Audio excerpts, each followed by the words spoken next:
So it is January 24th, 2019, WIKISPEED Standup. If you want to start us off, Lauren. Okay.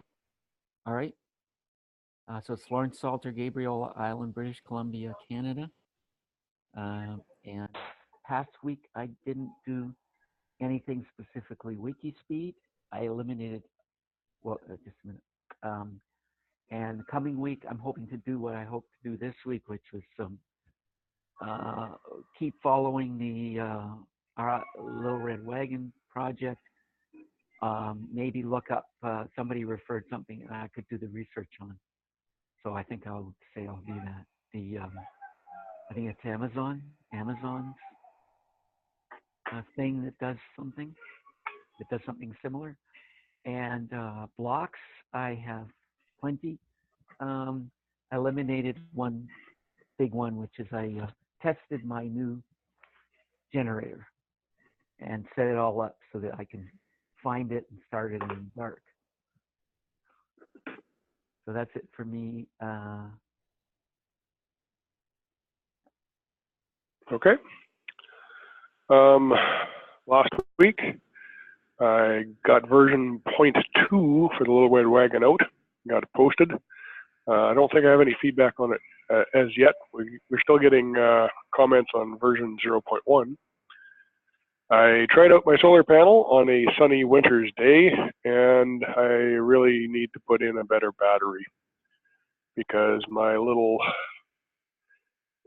grid tie inverter that's only 250 watts really doesn't want to do anything until the voltage gets above 14.5. And I couldn't get the voltage above 14.5 because the battery's kind of getting old, and it heats up real good, but it doesn't seem to fully charge. I got some work done on the Polaris Ranger EV. Got the winch installed, got some lights installed, working on getting the charger put in and stuff.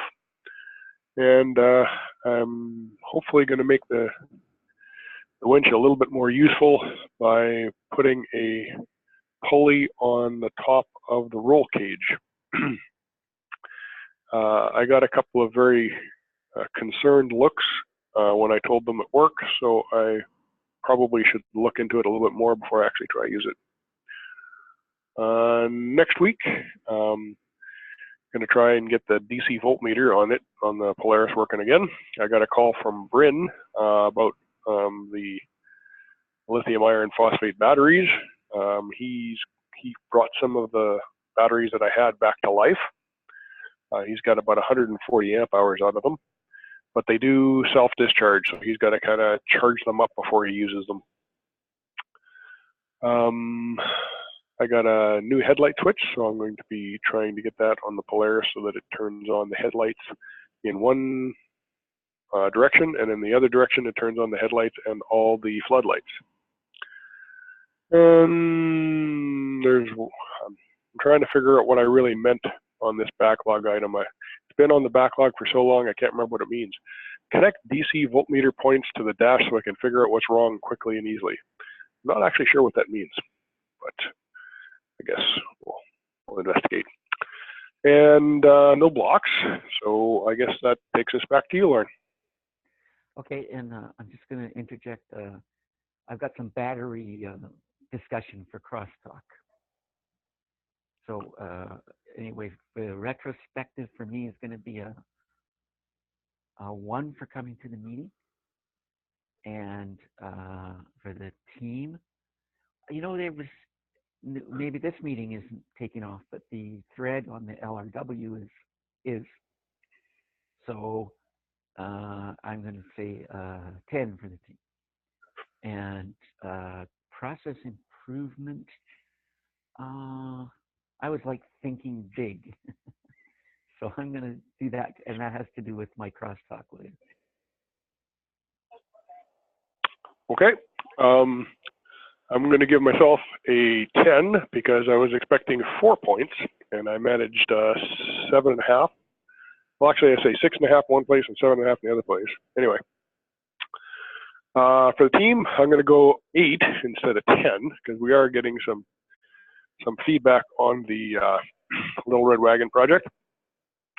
unfortunately, I don't have a process improvement because, well, essentially, because I think it takes more than two of us being in a meeting to vote on a process improvement. But anyway, that pretty much wraps it up for our meeting for the week. What would you like to talk about in Crosstalk? Okay, so I belong. I kind of by default. I was required to join the board of the Clean Air Society in Gabriel. So because they needed four board members.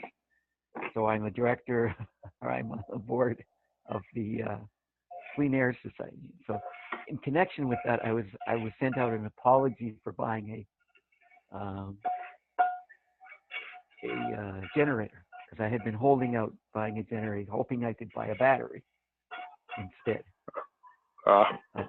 Yeah. So, but I knew that there was a price differential, and so what I'm going to feedback to you and get some of your feedback too.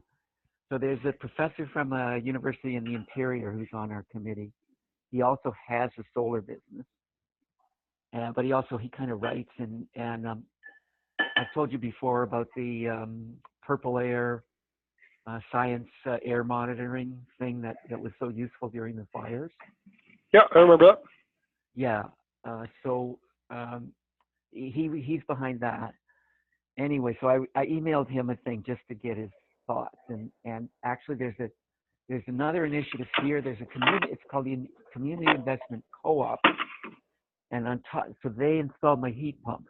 So they kind of, they're good in the sense that they keep up to date on what's the best thing. So they don't standardize on a single product that they install. They keep their eyes open for the best currently, the best, most reliable one that they. So I got a heat pump from through them, and they also help you with any grants and things like that. And so they are selling a thing called Goal Zero Yeti. Do you know about those? They're like solar, largely in connection with solar, but basically they're I think they're lithium. I'm not sure. They're batteries. And the cheapest one is about it's close to 2,000, and it'll run a fridge, they say, for 27 hours. Okay. So I had my generator cost $500. So and I've offered it to my neighbors. So I'm trying to make it a community resource. So I have two neighbors that don't have generators. I told them they can borrow it. It's on wheels. It's not that big. It's a 4,300 watt. Mm-hmm. Weighs about 100 pounds, and I pushed it home from downhill. Anyway, in that connection, though, I was interested in the batteries. So then I asked the professor who has a lot of resources about it all. So he said, "Oh no, that's a dinky little battery. It's no good. It's too small. You need my big, expensive battery." He didn't say you need it. He said, for what you're thinking of, you need a really expensive big battery. And so his is a sort of a cabinet. It's called, I don't even have it. I have to send it to you. Yeah, so it's a lithium, it's a cabinet with like about 6 lithium things that look like car batteries, but they're lithium batteries. Okay. On wheels. And it's $10,000. And he said, "Well, this will run your place for a week." So, yeah. So I got my price differential at this point between getting a generator and getting a battery. So the net zero, or whatever that one was called, how big is the inverter, or do you? Goal Zero. I don't know. Yeah, it's called Goal Zero Yeti, like a snowman. Okay. And the other one, he sent me the link, and also I'll send it to you. I looked at a picture of it, but I don't recall the name of it. And that thing looks like it's about the size of my small portable dishwasher. Okay. So and it's holding what looks like about 6 car batteries, but they're actually lithium batteries. Okay. Yeah. So The car battery looking things Yeah. are probably 12 volts or around 12 volts. And if there's 6 of them, they're probably all in series. Yeah. So they'll it's hard to ballpark the numbers, but if they're lithium iron phosphate, which I assume that they are, given the dimensions you're talking about, you'll be in and around the 200 amp hours at 700 or 72 volts would be 72 times 200 is like 1.5 kilowatts. Okay. 10,000. Yeah, that doesn't sound right. 72, if you were at 10 amps, would be 720. 100 amps would be 7,200. So it's in the general vicinity of 15 kilowatts. So 15 kilowatt hours should run your house for like 3 days or a week. Okay. Right. Yeah, that sounds about right. And we don't run all day in a power failure. We just run the fridge for 4 hours and fill up the, turn on the pump and the little cistern pump, and fill up the tub and things like that, and flush the toilet. So it's not, that's why. So that make you a month. Yeah, like 3 weeks, I think, in the extreme of a catastrophic earthquake here. By the time they get to us, like in that power failure, it was 3 days before they showed up. 3.5 days, where there was a big blow down across Vancouver Island, trees down. So how big is your solar panels? Like, is that separate from this generator? I'm getting the battery first. Everybody, says, well, what are you going to do when there's no sun? So I think it makes sense to get the battery first, and then get the solar panels. Okay, well, it sounds like you can run the generator for 3 hours and fill up your battery. That's reasonable. Yeah. Yep. Yeah. So that battery would fill quickly. Are you saying it could be filled in 3 hours? Well, again, depending on your equipment, you can probably fill it to 80% in 2.5, 3 hours. Cool. Cool. But normally you store a battery long term at about 50% of charge. Yeah. Cool. So you would have it half full to begin with. Interesting. That's very interesting.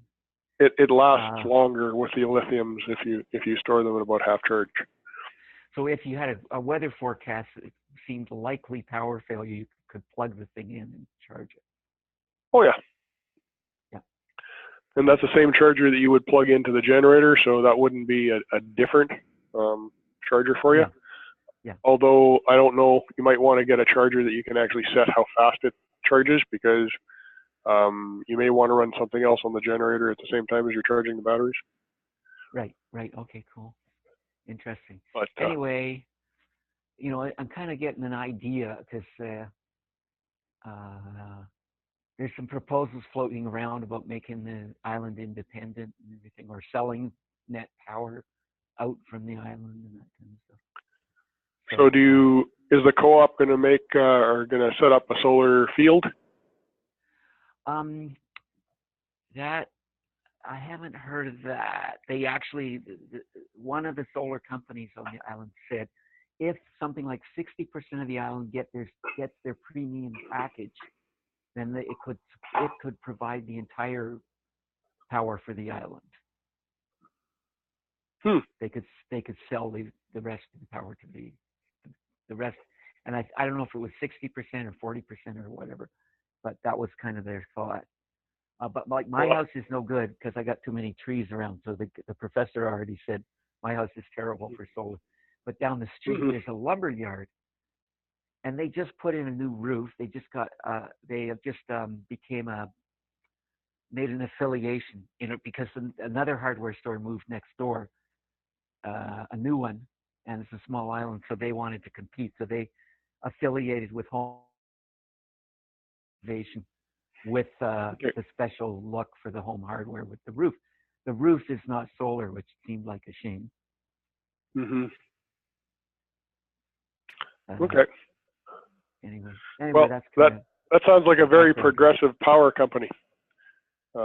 They wouldn't do well in Saskatchewan. No, that sounds interesting. I don't know if Yeah, I'd go with as large a battery pack as he's suggesting, because he's over the top. You know, he's because people yeah. here are on generators. They're like the really tiny one. They told me don't get the tiniest, but Hmm. like they often sell the 10,000. I got the 4,300, but many Hmm. people get the 10,000 and up because they have these big houses and they got a lot of money. So they're like running Yeah, in. They're go the ahead. only reason you'd really need a 10 kilowatt generator is if you wanted to start your air conditioner. Yeah, right. No, it's very un-island, but there's a lot of different kinds of people come here, and the place is changing. So the property values went up 10% in the past year, and for the Gulf So, Islands, that was at the bottom. There's some of them went up 15. Tofino on the west coast of Vancouver Island went up 30%, but they have hardly any houses. So that's so how much trouble do you have storing fuel? let's see. I just got some jerry cans, but I'm walking distance to the co-op gas station, and they've been pretty decent about keeping the thing going during power failures. The last one they were caught a bit flat-footed because their generator had been delivered, but their own generator had been delivered, but they hadn't installed it yet. So they had to do Okay. that in the first 2 days of this failure, and then they opened up. And they have plenty of deliveries. Well, that's good. The reason I'm asking is because if you don't have a lot of gas storage, you may want to get a propane conversion, because it's a whole lot easier to store a 20-pound tank of propane than it is to store a 5-gallon jerry can and keep the gas fresh. Oh yeah, so I bought stabilizer and I loaded up the generator. Okay. So you need the stabilizer? Is that what you're saying? You need stabilizer, but that only lasts a couple of years, so it depends on how often you're going to use the generator, or if you've got something else to use the gas in, you can drain it out and use it, and keep putting fresh stuff in with stabilizer. Yeah, okay. I've been told to start the generator every couple of weeks anyway. Yep. For a while. Yeah, so I So don't know. I don't know. I'm just kind of scoping it out, and kind of my dream would be that the neighbors all have some kind of battery, and maybe that Yeti, they have them. They have bigger ones going up from that $2,000 one. So maybe that Yeti thing would be the practical one, and then what we can do is in the first few days of the power failure, you don't need to turn on the generator, and then if people run out of the battery empties, and they can either bring over. So the batteries are heavy too, right? Which is heavier, the generator or the batteries? The generator is 100 pounds. Well, I think you would end up putting something in a wheelbarrow and moving it around, whether it's the generator or the batteries. Yeah, right. Yeah, cool. Anyway, so I'm trying to think neighborhood, definitely, because it's just such a shame that the lumberyard has this huge sunny area, and next to it there's a mall with another hardware store and a big roof. place. Oh, I'm thinking of erecting a rain cover for the whole thing and put solar all over it. Yeah. And okay. that would be a neighborhood like solar. And so in terms of transmitting, what kind of limits are there, or that's another question. I don't have to talk about it now, but like I am probably 750 feet from the roof of the hardware store. So could I run wire, and how much would I lose in 750 feet? If you are running wire that is suitably sized, you should lose no more than 3%. Okay. The thing is, as you take more power, and you want the losses to be around 3%, you either have to go up with the voltage, or you have to go bigger with the copper wire, and copper is expensive. Okay, interesting. So the solar industry has kind of standardized on 600 volts DC. You got 300 volts and 600 volts. And then there's the microinverter stuff that just takes the power off the solar panel and just makes 220 and feeds it into, quote, the grid. But the grid can be a generator that you're running. So, you know, that kind of works there. But so you can generate it. You can take the solar and you can pump out 600 volts DC to a battery bank, 300 volts DC to a battery bank, or you can pump out regular 220 volts AC from the solar panel that you would then use directly or use in a charger to charge up a battery. Right, cool. Interesting. So that's the kind of that's the options that there are around here. I don't know what you guys got around there, but a lot of the old solar stuff, a lot of the established solar stuff is 48 volts DC. And when you start getting into the 5,000 watt range, the cables get really, really big. Oh yeah, okay. They look more like garden hoses than they look like wire. So then you're better off to get the latest solar. Yes. The latest solar is always going to be more efficient. It's going to be higher voltage. It's going to be more reliable. Unfortunately, buying old electronics is not a good way to save money. No, I kind of have experienced that from old computers and everything else. Basically, Moore's law still applies a bit, even if it applies slightly. It's the thing. Okay, really interesting. Because, you know, in one sense, for like the WIKISPEED electric car, I almost think like in the same way that I think you get the batteries in the houses first, and then you get the solar going. In the same way, you build a solar garage, and then you get the car into it, because then you're really getting into carbon negative. Carbon neutral. Carbon neutral, or it's not absorbing carbon, but it's really, really replacing it. So. Yep. Yeah. So you need a fairly decent sized garage to give you enough solar to charge your car, but. And like people if you look at Germany, pictures of German farms, they've got, because they did a market distortion where they paid 30% over market for a while for power that people generated from solar. The farms you see have these banks and banks of roofs that are just there to collect solar, or what I call, basically banks of solar panels over their crops. Yeah, the cost of the frames that are over the farmland is an interesting cost trade-off. Right. So it needs something that can withstand a windstorm and everything, I guess. Yeah. So they're expensive, in other words. You're saying if the tractor can drive under it, it's expensive. Well, and you can't have too much shade because your crop still needs to grow, right? Yeah, right. So. Yeah. Anyway. Okay, really interesting. Yeah, so you're going to send me a few links then? Yeah. I'll send you the Yeti and the other one. Okay. As on a related note, there's a guy in Saskatoon that is selling some surplus lithium iron phosphate batteries on Kijiji. You can search for them.